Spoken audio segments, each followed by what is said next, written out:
L'ensemble des connaissances sur l'existence que l'on vous a inculquées reste partiel, pas faux, mais sciemment limité.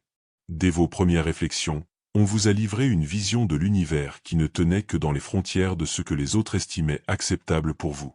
Pourtant, une sagesse ancestrale, plus discrète que les murmures intérieurs et plus forte que n'importe quel ordre établi, a toujours résonné sous le tumulte de votre quotidien. Elle porte le nom d'Hermès Trismégiste.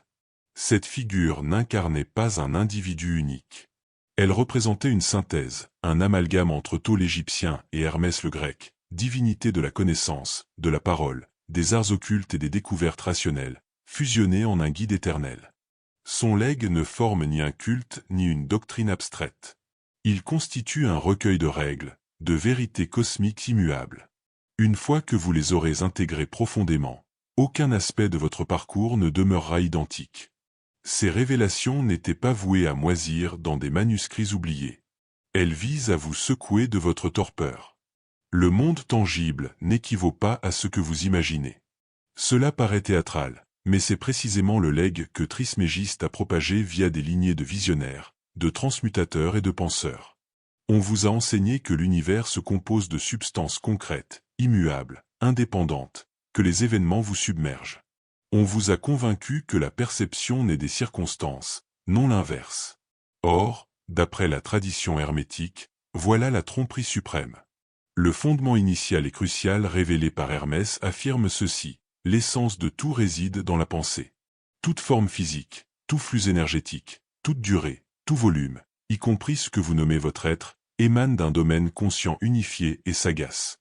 Le cosmos ne repose pas sur des particules, mais sur des idées. La dimension matérielle forme une émanation, non l'origine. Ce n'est pas une image poétique. C'est concret. Votre intellect ne fonctionne pas simplement au sein du réel. Il le modèle activement. Ce que vous concevez, éprouvez, acceptez comme vrai ne représente pas des phénomènes inertes. Ce sont des directives, des schémas, des signaux que vous projetez dans l'immense mer cognitive de la vie. Et les retours ne surgissent pas au hasard. Ils constituent des répliques.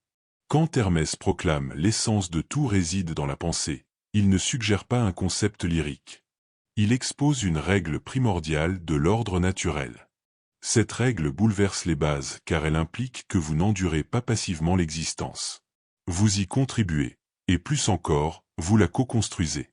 L'idée que vos réflexions moulent vos vécus n'appartient pas à une mode spirituelle récente, c'est un savoir millénaire. Longtemps avant que les savants ne l'effleurent, Hermès avait saisi ce que les experts en physique et en neurosciences effleurent à peine de nos jours. La cognition ne découle pas des éléments tangibles. Ces derniers naissent de la cognition. Si tel est le cas, interrogez-vous, quelles idées sculptent votre trajectoire? Les vôtres ou celles implantées dès l'enfance? Car si on vous a formaté à voir le monde comme rigide, les issues prédéterminées, l'autorité externe, alors vous incarnez la vision d'autrui, pas la vôtre. C'est ici que beaucoup s'interrompent. Ils aperçoivent cette réalité et ressentent aussitôt l'inconfort associé. Pour quelle raison? Parce que si votre mental forme vraiment le noyau de votre existence, vous ne portez pas seulement la charge de ce qui advient. Vous assumez aussi comment vous réagissez, comment vous le transformez, comment vous l'interprétez et comment vous le diffusez. Ce n'est pas une accusation, mais une reconnaissance de votre potentiel, et le cadre social actuel préfère que vous l'ignoriez. Car un individu qui réalise la nature mentale du réel échappe à toute domination. Les bases essentielles des préceptes d'Hermès, condensées en un volume unique. Dès que vous intégrez que le cosmos repose sur la pensée, un déclic s'opère. Vous distinguez des motifs qui vous échappaient. Vous comprenez que votre focus agit comme une ressource précieuse, que vos convictions génèrent des ondes, et que vos sentiments attirent comme des pôles magnétiques. Vous saisissez que chaque synchronicité reflète quelque chose. Les individus que vous croisez, les contextes que vous affrontez, même les entraves sur votre route ne relèvent pas du sort, ils s'organisent par affinité.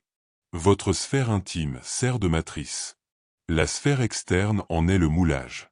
Tant de personnes gaspillent leur temps à tenter de remodeler l'extérieur sans percevoir que l'intérieur prime. Elles pourchassent les triomphes, les liens, la stabilité, persuadées que ces acquisitions les combleront intérieurement. Mais Hermès inverse cela. Vous n'avez nul besoin de traquer quoi que ce soit au dehors. Il faut harmoniser votre résonance profonde avec l'authenticité. Dompter le domaine cognitif. C'est seulement alors que l'extérieur se réajuste pour épouser votre limpidité intime. On vous a inculqué la valeur de l'effort acharné, du combat. Pourtant, la voix hermétique souffle une réalité distincte que beaucoup écartent car trop directe, trop dérangeante. En fait, l'instrument suprême sommeille déjà en vous, la cognition. Une cognition affûtée, rigoureuse, qui discerne sa propre essence et s'élève par-delà les interférences de l'angoisse, des conditionnements et des perturbations. L'essence de tout réside dans la pensée. Ce n'est pas une option, c'est un axiome. Et quand vous assimilez cela, quand vous adoptez vraiment cette perspective, les transformations s'enchaînent. Pas brutalement, pas par enchantement, mais progressivement, idée par idée, le réel se métamorphose d'une manière inimaginable auparavant. Ce n'est que le premier des 7 axiomes. Mais si cet unique fondement ne commence pas à restructurer votre vision de l'essentiel, rien d'autre n'y parviendra. Une harmonie dissimulée imprègne le cosmos, invisible pour la majorité. Non par subtilité, mais par ubiquité. Elle est si persistante, si basique qu'elle fond dans le décor quotidien. Hermès Trismégiste la nommait le principe de correspondance. Vous en avez sans doute capté l'écho dans Tel en haut, tel en bas, mais peu s'attarde sur sa portée réelle. Ce n'est pas un adage ésotérique. C'est un levier majeur pour décrypter l'existence. Puisque tout suit des structures identiques du minuscule au gigantesque, du privé à l'universel, la clé de la domination vitale ne gît pas au dehors. Elle réside dans l'art de déchiffrer les reflets, tel en haut, tel en bas, tel dedans, tel dehors. Voilà la formulation intégrale et son message authentique. Votre quotidien extérieur n'est pas détaché de votre équilibre intime. Ce qui survient autour de vous reflète, parfois altéré, parfois différé, mais toujours connecté à ce qui bouillonne en vous. Le désordre, les cycles, les redites, les impasses ne sont pas fortuits, ce sont des réverbérations. Le tangible miroite la perception, et tant que vous l'ignorez, vous tenterez de corriger le reflet plutôt que l'origine. Supposez-vous face à un miroir, insatisfait du spectacle. Vous essayez alors de modifier l'image, de la bousculer, de la dominer. Mais ça rate invariablement, hein? Car l'image n'est pas la cause. La cause, c'est vous. Et c'est précisément ce que font la plupart dans leur existence. Ils s'acharnent à remodeler les aboutissements, à imposer des connexions, à régenter les scénarios sans réaliser que leur vécu projette leurs conditions intimes. Hermès l'avait intégré avant la psychanalyse, avant la mécanique quantique, avant que l'attraction ne devienne tendance. Cette règle ne relève pas de l'illusion enchantée, mais de l'exactitude. C'est un instrument d'analyse. Si votre cadre extérieur dysfonctionne, votre harmonie intime le fait aussi. Ce n'est pas toujours plaisant à admettre, mais c'est invariable. Le principe de correspondance indique que le vaste univers, les occurrences, les entités, les configurations, reflètera toujours le petit univers, vos certitudes, vos affects, votre concentration. Les règles stellaires gouvernent vos cellules. La disposition galactique écho celle atomique, et les dynamiques relationnelles reflètent celles de votre auto-évaluation. C'est une force, mais aussi un engagement. Car une fois assimilé, vous ne pouvez plus incriminer autrui pour votre parcours. Vous ne pouvez rejeter la faute sur les autorités, les ascendants, les compagnons ou les antécédents. Vous vous interrogez seulement, que révèle cette conjoncture sur moi? Cette interrogation menace l'ego mais émancipe l'essence, car elle vous propulse de passif à artisan, de figurant à acteur. Cet axiome dévoile aussi une profondeur accrue. Vous ne vous dissociez pas du cosmos. Vous êtes le cosmos s'exprimant individuellement. Vos idées ne stagnent pas dans votre crâne. Elles se diffusent, s'entrelacent à des domaines élargis et reviennent en vécu. Votre disposition n'est pas cloisonnée. Elle influence. Cela signifie que votre régénération dépasse le personnel, elle touche le collectif. Négliger votre intimité n'est pas inoffensif, c'est préjudiciable. Examinez donc votre existence actuelle. Qu'est-ce qui se reproduit? Que attirez-vous inlassablement? Quelles figures reviennent? Si vous osez, vous verrez que chaque élément porte un signal, un circuit de retour. L'extérieur tente de vous informer sur l'intérieur, non pour sanctionner, pour vous éveiller, pour offrir une opportunité de muter au niveau crucial. C'est pourquoi les déclarations positives et les collages visuels restent vains si votre intimité les contredit. Vous ne pouvez feindre une onde. Le cosmos ne réagit pas à vos désirs exprimés, mais à votre être. C'est le legs codé d'Hermès. La réalité qui trône en évidence depuis des millénaires. Vous ne subissez pas le monde, il vous répond. Tel en haut, tel en bas n'est pas lyrique. C'est précis comme un bistouri. L'outil pour trancher les voiles. Si vous aspirez à altérer votre réalité, n'affrontez pas le reflet. Modifiez l'origine. Plongez dedans. Remontez aux racines du motif. Transformez votre disposition intime, et l'extérieur s'ajustera. Non par sortilège, mais par nécessité. C'est l'axiome inébranlable, impartial, inescapable. Et voilà le mystère suprême. En adoptant cet axiome, vous discernez l'intelligence sacrée derrière tout. Vous cessez de vous voir comme une entité isolée, avide de régenter, et vous devenez un collaborateur lucide dans un univers vivant et pulsant. Vous accordez crédit aux reflets, même les plus rudes, car vous saisissez qu'ils ne punissent pas mais guident avec exactitude. Et chaque guidance vous rapproche de la suprématie si vous l'accueillez. Rien ne stagne, tout pulse, tout oscille. Ce n'est pas qu'un concept hermétique, c'est une base existentielle, corroborée par les découvertes actuelles, mais révélée par Hermès des siècles auparavant. Observez votre entourage, les objets environnants, l'atmosphère inhalée, les idées traversantes, les sensations internes. Rien n'est figé. Ça paraît statique seulement car vos perceptions manquent le flux perpétuel. Mais sous l'apparence solide bouillonne un océan énergétique en perpétuel mouvement, en oscillation constante. Et l'intensité de cette oscillation définit sa structure, son influence et ses répercussions. C'est le principe d'oscillation. Une fois intégré, votre regard sur l'existence se transforme irrémédiablement. Hermès a professé que tout oscille, incluant vos réflexions et affects. Chaque disposition cognitive porte une intensité. La rage en a une. La sérénité en possède une, l'allégresse aussi, l'appréhension également. Et comme un résonateur active un homologue par sympathie quand on le frappe, votre intensité prédominante dicte ce que vous magnétisez, ce que vous écartez et comment vous interprétez l'environnement.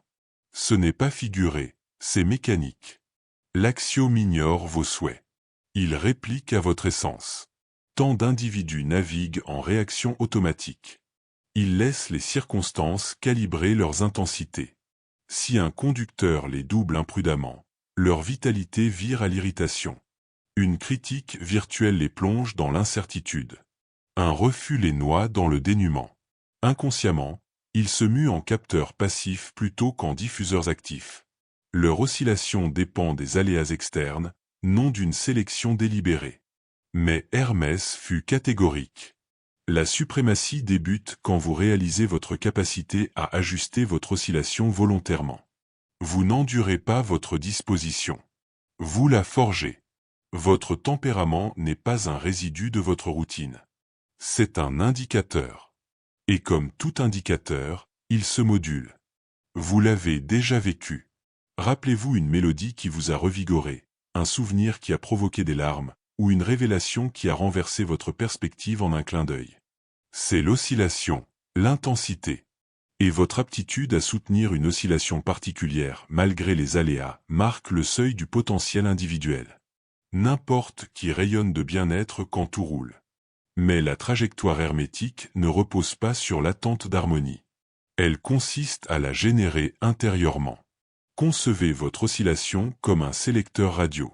En syntonisant une bande précise, vous captez les émissions correspondantes. Si vous calquez sur l'angoisse, vous récoltez plus d'éléments anxiogènes. Si vous optez pour l'affection, vous repérez la splendeur, les liens, les ouvertures. La majorité reste coincée sur un paramètre par défaut, forgé par les expériences passées, les blessures et le milieu. Mais Hermès proposa une échappatoire. Il démontra qu'on peut métamorphoser une oscillation en une autre. C'est l'essence de la transmutation. Non pas convertir des métaux vils en précieux, mais élever des dispositions affectives basses vers des supérieures. Convertir la souffrance en insight, l'inquiétude en attention. Le découragement en perspective. Le principe d'oscillation éclaire aussi pourquoi certains vous impactent si intensément. Vous l'avez ressenti, une présence entre et modifie l'ambiance ambiante. Ce n'est pas du magnétisme personnel, c'est de la consistance. La condition intime de cet individu est si cohérente, si ancrée, si affinée qu'elle altère l'espace environnant. Vous absorbez non seulement des paroles, mais une intensité. Il en va pareil pour vous. Votre vitalité dicte aux autres comment vous abordez.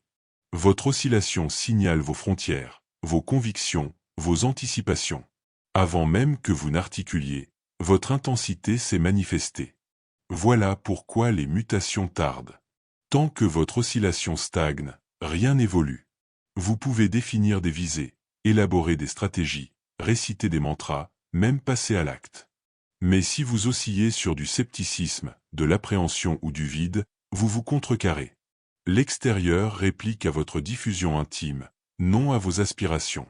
Votre disposition explique l'échec de la détermination isolée. Car forcer le virage depuis une oscillation basse reste vain. Il faut s'élever à l'intensité de la variante de soi qui incarne déjà cette vérité. Et voilà l'obstacle, car l'oscillation ne se limite pas à cogiter autrement. Il faut exister autrement. Comment hausser son oscillation? Hermès conseillerait: observez d'abord. Explorez-vous. Scrutez vos dispositions mentales. Tracez vos réponses affectives. Notez ce qui vous vide et ce qui vous revitalise. Et par-dessus tout, sélectionnez vos apports avec soin. Ce que vous visionnez, absorbez, entendez et ingérez forment des intrants oscillants. Déchets dedans, déchets dehors. Sacré dedans, sacré dehors. Chaque idée nourrit votre aura. Chaque émotion alimente votre horizon. Et quand vous adoptez cela, non comme notion, mais comme routine, un phénomène stupéfiant émerge. Vous cessez les réactions impulsives. Vous n'attendez plus une validation externe pour le bien-être. Vous évitez les fluctuations erratiques comme une feuille ballottée. Au contraire, vous restez équilibré. Vous dégagez une constance, devenez attractif. Non par quête d'attraction, mais par synchronisation avec les intensités supérieures. C'est alors que l'environnement vous renvoie ce que vous avez déjà intégré. Vous ne traquez pas, ne dominez pas, ne luttez pas contre les flux. Vous vous accordez simplement, et l'accord, comme l'enseigna Hermès, incarne la voie de la suprématie. On vous a formaté à percevoir l'univers via des oppositions. Clarté et ombre, vertu et vice, victoire et défaite, tendresse et rancœur. Tout se présente en dichotomie, positif ou négatif, ceci contre cela. C'est ainsi que les normes simplifient le complexe, que les structures maintiennent leur emprise, que l'identité se forge par opposition à l'autre. Mais Hermès Trismégiste pulvérisa cette façade il y a plus de 2 millénaires avec le principe de polarité. D'après la tradition hermétique, ces antagonismes ne sont pas distincts. Ils forment les bornes d'une même réalité, deux extrêmes d'une essence identique oscillant à des niveaux variés. La binarité n'est pas authentique, c'est un leurre perceptif. Prenons la tiédeur et la fraîcheur. Elles paraissent contraires. Pourtant, scientifiquement, ce sont des variantes d'une même mesure, la température. Aucune frontière nette ne sépare tiédeur et fraîcheur. C'est un gradient. Pareil pour clarté et ténèbres. Les ténèbres ne constituent pas une entité, c'est l'absence de clarté. Même existence et finitude, comme l'affirmerait Hermès, ne sont pas de vrais antagonismes, mais des étapes d'un continuum perceptif. Vous n'étiez pas destiné à opter pour un pôle. Vous devez surpasser l'illusion des pôles mêmes. Voilà le piège binaire. En y adhérant, vous initiez des luttes. Vous allégez à un extrême et appréhendez ou détestez l'autre. Vous devenez impulsif, critique, attaché à une façade et repoussant son inverse sans réaliser que cela vous rend fragmenté. C'est ainsi que la scission persiste en vous et alentour. Cela opère en affaires publiques, en croyances, en interactions et plus finement dans votre dialogue interne. Dès que vous étiquetez une sensation comme favorable et une autre comme néfaste, vous déclenchez un conflit intracérébral. Vous opposez, niez, vous divisez. L'hermétisme prône l'intégration, non la désunion. Il n'exige pas d'éradiquer la polarité, mais de la décoder et la transcender, d'embrasser les deux bornes et de voir leurs liens. Quand vous intégrez que tiédeur et fraîcheur partagent une base, que tendresse et rancœur naissent d'une même source connective, que appréhension et enthousiasme sont une oscillation ajustée différemment, vous gagnez en vigueur. Vous évitez les balancements affectifs extrêmes. Vous cessez de pourchasser les sommets et d'esquiver les vallées. Vous localisez votre axe non en effaçant les nuances, mais en les dominant. C'est ici que surgit la transmutation cognitive. Si toutes polarités sont graduelles, tout état mental se convertit en son inverse. Irritation en netteté, chagrin en empathie, crainte en vigueur. Ce n'est pas répression, mais évolution. Vous n'ignorez pas l'appréhension. Vous l'admettez puis haussez son intensité. Vous n'affrontez pas les ombres, vous apportez la lueur. Vous n'opposez pas à vos ressentis. Vous comprenez le spectre et glissez délibérément le long. Songez comment cela remodèle vos liens. Combien diabolisons-nous ceux qui divergent en opinion, en choix électoraux, en mode de vie? La binarité favorise cela. Elle dépeint l'autre comme maléfique ou menaçant, générant un clash perpétuel. Mais si vous saisissez que tout s'opère sur un même gradient perceptif, que chaque angle, même discordant, n'est qu'un point sur un continuum commun, haïr devient ardu. Vous envisagez l'humanité comme une entité cohérente, variée non par nature mais par intensité. C'est ainsi que l'harmonie s'amorce, non par pactes officiels mais par vision. Le voile binaire maintient aussi les cycles d'autocritique. Vous vous sentez robuste puis fragile, et vous croyez à un dysfonctionnement. Mais Hermès rappelle que ce ne sont pas des antagonismes, mais des segments d'un trajet. La robustesse englobe la fragilité. La perspicacité inclut l'errance. Le parcours n'exige pas d'éliminer les nuances, mais de les décrypter. La nuance instruit. Elle expose votre position vis-à-vis de votre potentiel.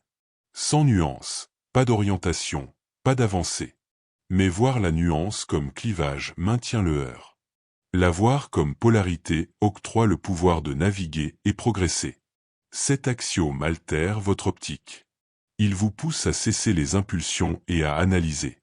Il vous convie à marquer un temps et à questionner le niveau plutôt que le quand. Et cela vous rend menaçant non violemment mais affranchi car une fois libéré des faux antagonismes, vous devenez stable, inébranlable. Impossible à influencer, c'est ce qu'Hermès discernait, c'est ce qu'il tentait de transmettre. La libération ne réside pas dans l'élection d'un pôle. Elle naît du rappel qu'aucun pôle n'existait initialement. Tant d'individus épuisent leur existence à altérer leurs conditions, leurs connexions, leurs cadres, convaincus que repositionner les éléments externes les comblera intérieurement. Mais le précepte d'Hermès inverse cela.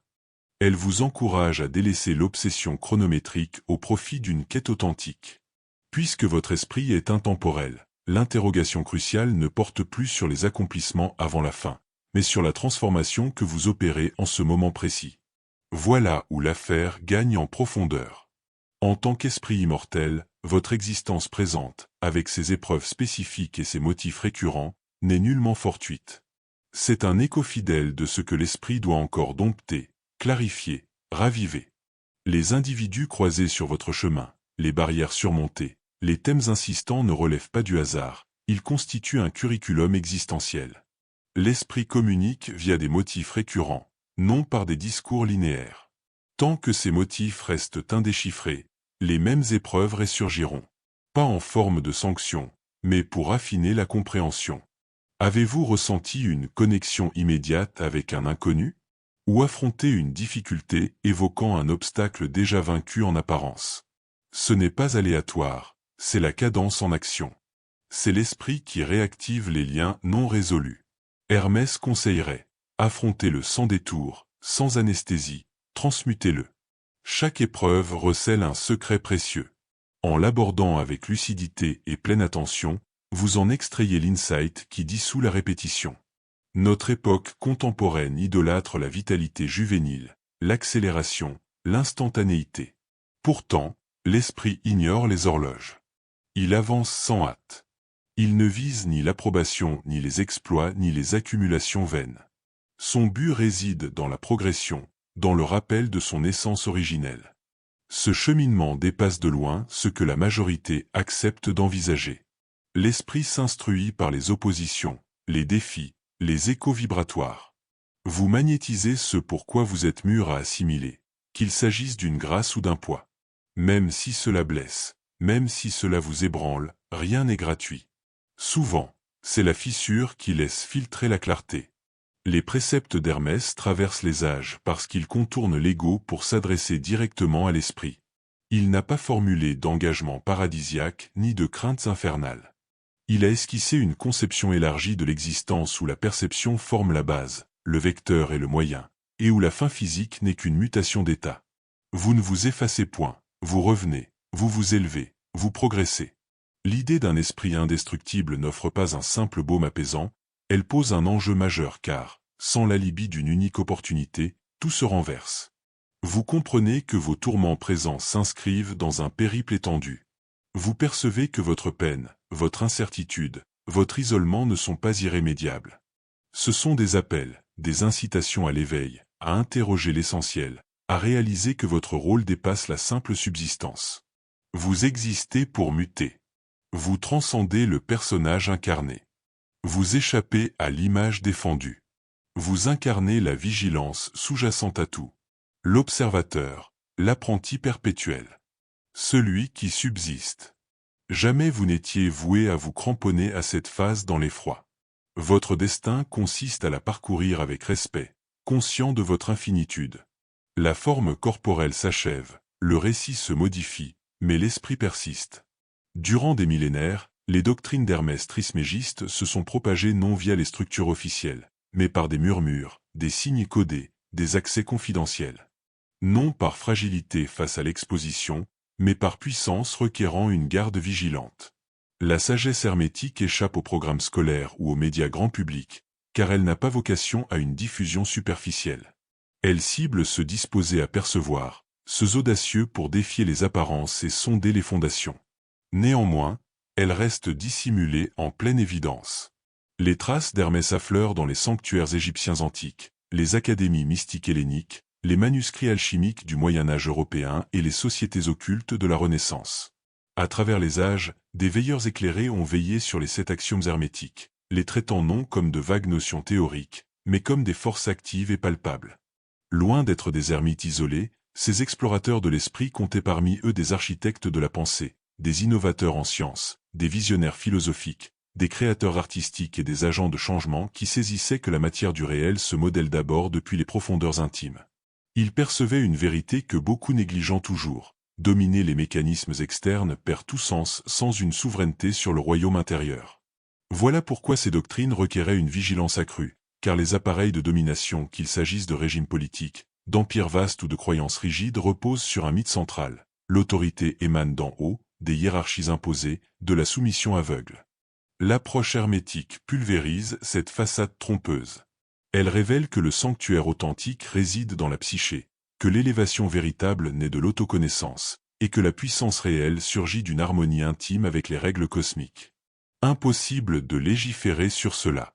Difficile de le transformer en marchandise, et encore moins de dompter quiconque s'aligne sur ces flux universels.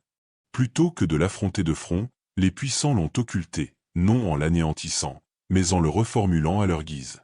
Les transmutateurs de métaux devinrent des enchanteurs maléfiques, les contemplateurs spirituels des dissidents condamnés, les quêteurs de vérité des illuminés dérangés.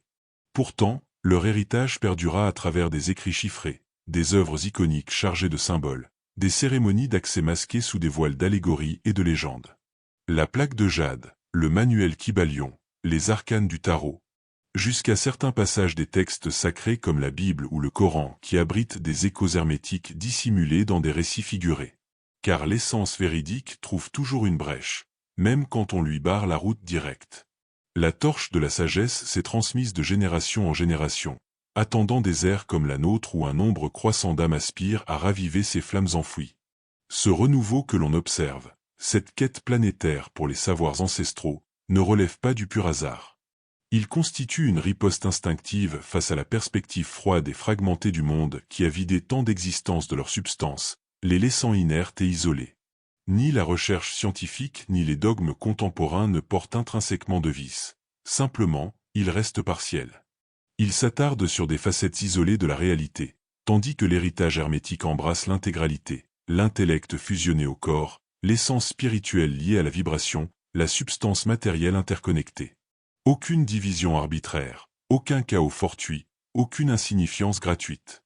Il réassemble ce que les normes sociétales ont disjoint, restaurant la valeur sacrée de votre propre éveil intérieur. Peut-être avez-vous capté cette intuition fugitive, comme si ces idées résonnaient en vous depuis toujours, familières sans être inédites. Ce n'est pas une chimère, mais un écho de reconnaissance profonde. Les préceptes hermétiques ne vous injectent pas des concepts étrangers, ils ravivent des certitudes latentes que l'oubli a voilées. Ils activent une mémoire instinctive, bien au-delà du raisonnement pur.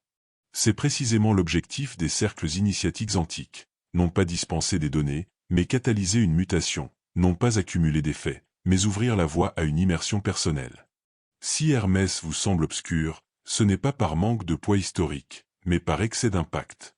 Car adopter ces fondements rend les individus imprévisibles, inexploitables. Ils discernent les manipulations, filtrent les interférences, démasquent les leurs destinées à les cantonner dans l'ombre. Un tel sursaut de lucidité menace les structures établies, mais libère l'essence vitale. De nos jours, la transmission hermétique s'étend au-delà des volumes poussiéreux. Elle vit chez ceux qui l'incarnent au quotidien, dans l'essor discret de l'autonomie mentale, dans les échanges entre curieux, dans ces instants de révélation où les voiles tombent et où l'authentique émerge. Plus besoin d'adhérer à un ordre clandestin pour toucher cette profondeur. Les seuils s'entr'ouvrent.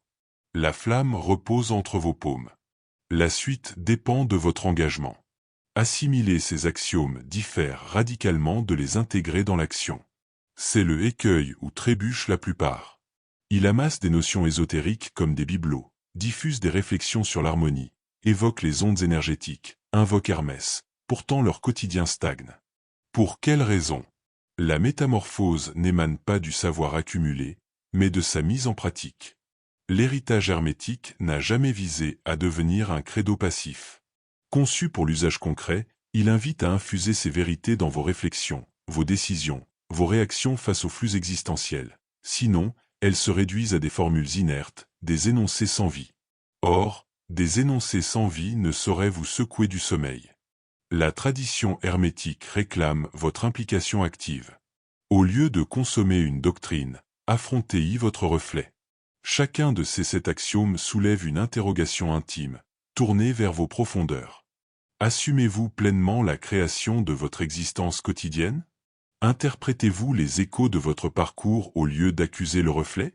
Modifiez-vous votre état intérieur quand le malaise surgit, ou patientez-vous que l'environnement s'ajuste d'abord? Voilà ce qui distingue un spectateur des vérités spirituelles d'un artisan qui les met en œuvre. Le premier contemple, le second intègre. Considérez l'axiome du mentalisme, l'univers entier émane de la pensée. Vous pourriez le parcourir des milliers de fois, acquiescer et même en tirer une bouffée d'inspiration.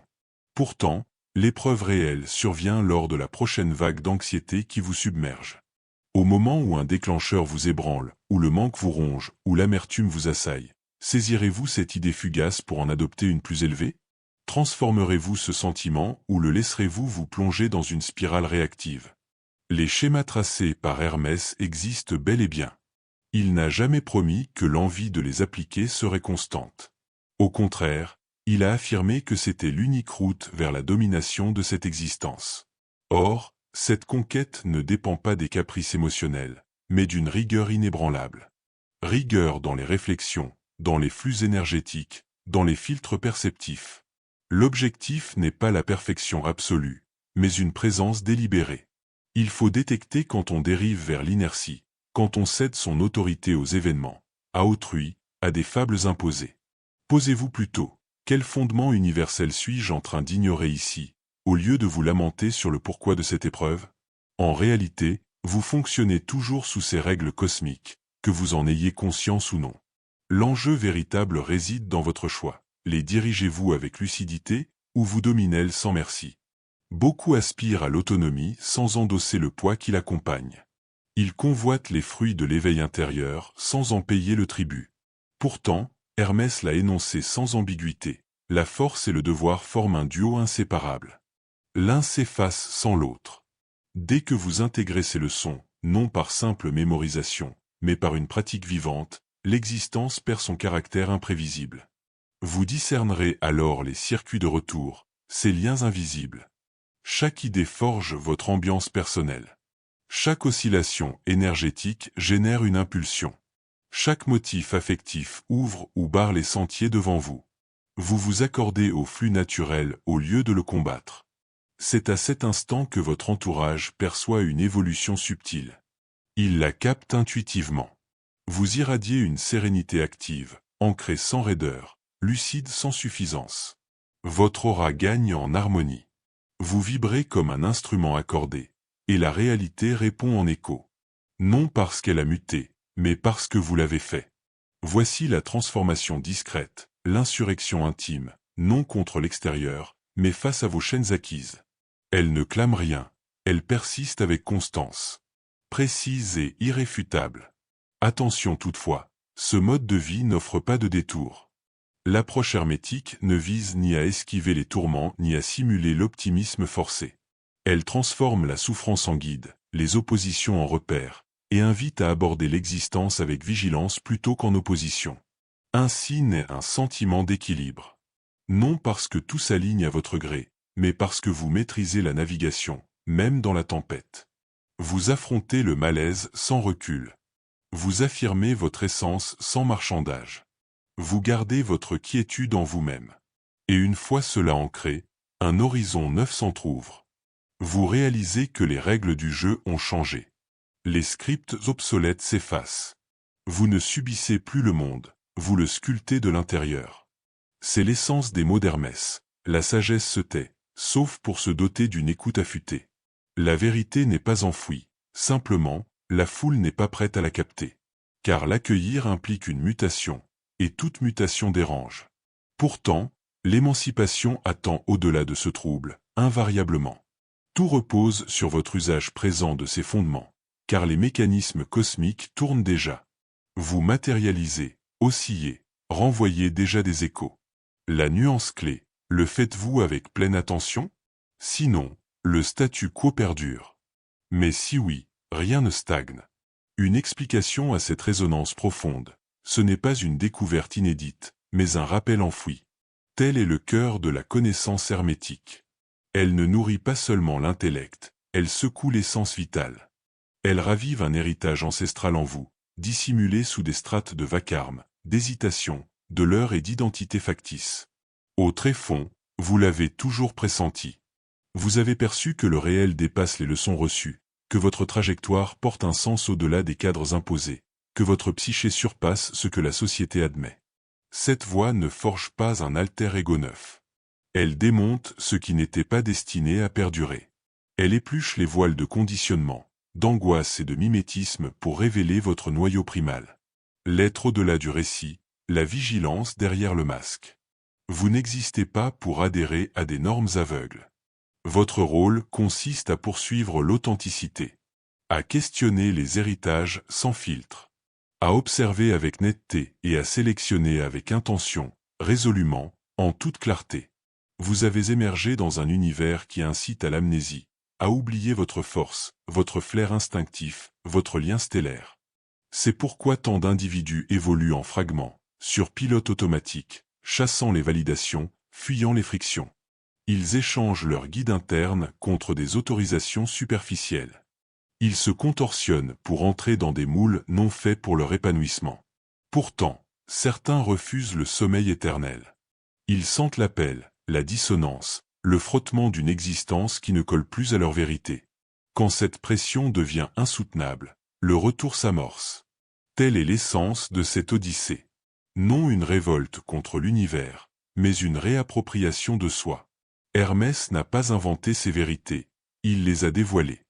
Il a fourni un plan, non une arrivée fixe. Les 7 axiomes ne forment pas un credo rigide, mais un squelette, un écho, un outil pour décrypter l'architecture du réel et votre rôle dedans. Cependant, ces révélations ne marquent que le seuil. Elles allument la mèche, vous incarnez la flamme. Votre action détermine si l'existence pivote ou si elle recycle des routines usées sous un vernis neuf. Des oublis surviendront, c'est normal. Le rappel s'exerce jour après jour. L'intégration demande patience. Vous ne visez pas un éveil pour autrui. Votre mission, le cultiver, même isolé. Surtout alors, car la vraie évolution émerge quand le monde cesse de cautionner votre route, quand vous n'en dépendez plus. Voilà l'affranchissement, non une coupure du réel, mais une harmonie intime, indépendante des circonstances. Ces axiomes vous rejoignent où vous en êtes. Perdu, ils recentrent. Réactif, ils stabilisent. Submergé, ils clarifient le tumulte. À condition de les activer, non sporadiquement, non par commodité, mais avec persévérance, en silence, sans vaciller, car l'authentique n'exige pas de clameur pour rayonner. Il suffit de l'incarner. En le faisant, vous devenez exceptionnel. Stable face au chaos addictif, limpide dans la brume confuse, libre dans un édifice illusoire. Vous personnifiez les fondements, non leurs ombres. C'est là que la théorie s'efface pour vous refléter. C'est là que la bascule opère. Non à la surface, mais en profondeur. En vérité, votre noyau n'exige pas de réparation. Il réclame un rappel. Dès que vous arrêtez la chasse, les performances, l'attente d'approbation, le souvenir afflue, vous vibrez, vous percevez, vous perdurez, indissociable de ce cosmos. Vous en formez une facette. Hermès ne vous a pas offert un manque comblé. Il vous a tendu un prisme pour contempler l'éternel présent. Le choix vous appartient. Fermez cette page et replongez dans le cycle, dans le brouhaha, dans cette variante étriquée, réactive et asservie. Ou saisissez cette étincelle intérieure et appliquez-la, avec présence, avec vigueur. Tel est le fossé entre savoir la route et la foulée. Ce n'est pas une clôture, mais un appel. Si vous n'avez pas encore sauté le pas, intégrez l'Académie des Révélations. Là, nous explorons les doctrines en profondeur, avec exercices concrets, et des aspects de ce périple impossible à dévoiler publiquement. Si cette séquence vous a ébranlé, signalez-le en commentaire, ça résonne. Ouais.